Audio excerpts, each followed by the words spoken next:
I'll be taking you all up to the skywalk. Before you hop on the bus, there is hand sanitizer attached to the door, so please use it. And also just make sure you have a face mask and it's up and on your face the whole time that you're inside of the bus. Sound good? Perfect. You have to hop right on.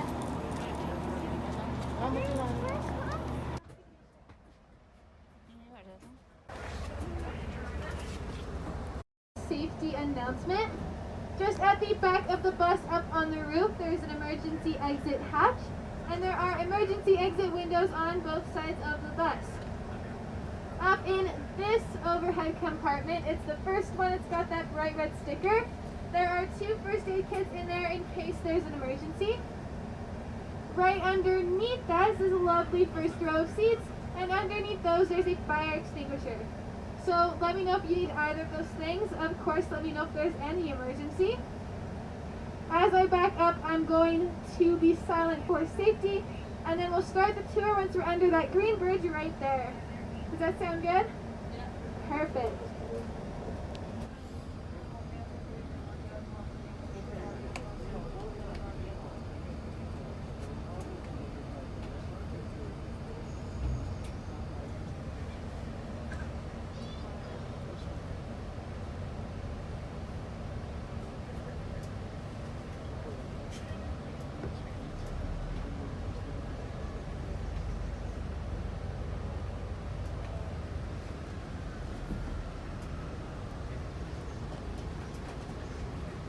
Alrighty, we can get started, everyone. I just want to double check though, can you all still hear me? Yes. Yes, awesome. Are you guys really excited? Yes. Yeah. Yes? Okay, we're going to need some more enthusiasm. Let's do that one more time. Everybody together. Are you all really excited? Yes. Much better, team. Alright. So the drive up to the skywalk is going to be about 10 minutes. On the way, we're just going to talk about some pretty awesome things about the area that make this a very important place to take care of. So starting off really strong, right in front of us is already the most important thing you're going to see today. This is Mount Snowdon, and if you can kind of see past the sun, there's a big white thing in the valley, and that is the Dome Glacier. Now this is so important because this is a hydrological apex. It's also called the Triple Continental Divide, and all of those really big words basically mean that if you were to climb up to the very top of that mountain and pour your water bottle down it, your water would end up in not 1, not 2, but 3 separate oceans that surround Canada. So that would be the Atlantic, the Pacific, and the Arctic Oceans. And what makes that even cooler is that it is sitting right here beside us, and it is the only one in the entire world. Now all of that water trickling down ends up in this river. Well, a lot of it ends up in the Sunwapta River here. And if we're looking at the water, we can see it's super cloudy. And that's from something we call rock flour. And rock flour is just crushed and grinded up rocks from underneath the glacier because they move a lot and they're really strong. So because the glaciers are just sitting right here, this river looks white and kind of milky a lot of the time just because there is so much of the flour in there. But if any of you have been to Lake Louise or any of those really awesome looking lakes in the mountains, rock flour is actually the reason they are that super pretty blue and turquoise color. This river is also pretty cool because it's a braided river. You can see it's going a lot of different directions. It has tons of those channels and it's got those cute little islands. And this all means that it's a young river. It's trying to figure out which way it wants to go. And it's tried quite a few times. In the dirt, we can see some old and dried up channels. And like I said, they are dry now, but it is possible that one day they could fill up with a lot of glacier melt or a ton of rainwater. And believe it or not, that exact same rainwater is the reason that the side of the road through here It is completely covered with huge rocks and boulders. So Mount Wilcox is the mountain just here to the right of us. And when it rains, any tiny little crack on that mountain will fill right up to the top with water. Now we get down to negative 50 degrees in the wintertime, which is very, very cold. So all the water trapped up there really likes to freeze. And when water turns into ice, it gets a lot bigger. It expands, grows a ton.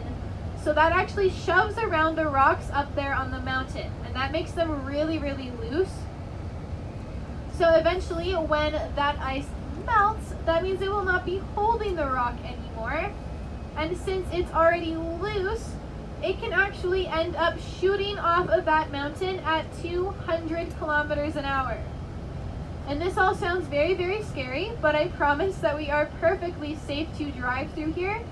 And that is because Parks Canada comes every 2 years, and they actually take care of any of those really loose rocks for us so that we are not in any danger.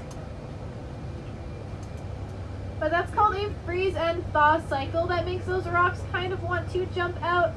And that is now the #1 cause of erosion in the Canadian Rockies. And erosion is basically just our mountains slowly falling down rock by rock. And as you can imagine, rock slides definitely fit the description of erosion. Just out our left window here is Mount Kitchener, and the darker rocks sitting right there are actually from a rock slide that happened between 1,000 and 10,000 years ago. So it was very, very old, and there are fossils up there older than dinosaurs. And if that is not crazy enough for you, an entire quarter of that mountain broke off, and that is what fell down in the rock slide. So this entire valley was filled with rocks.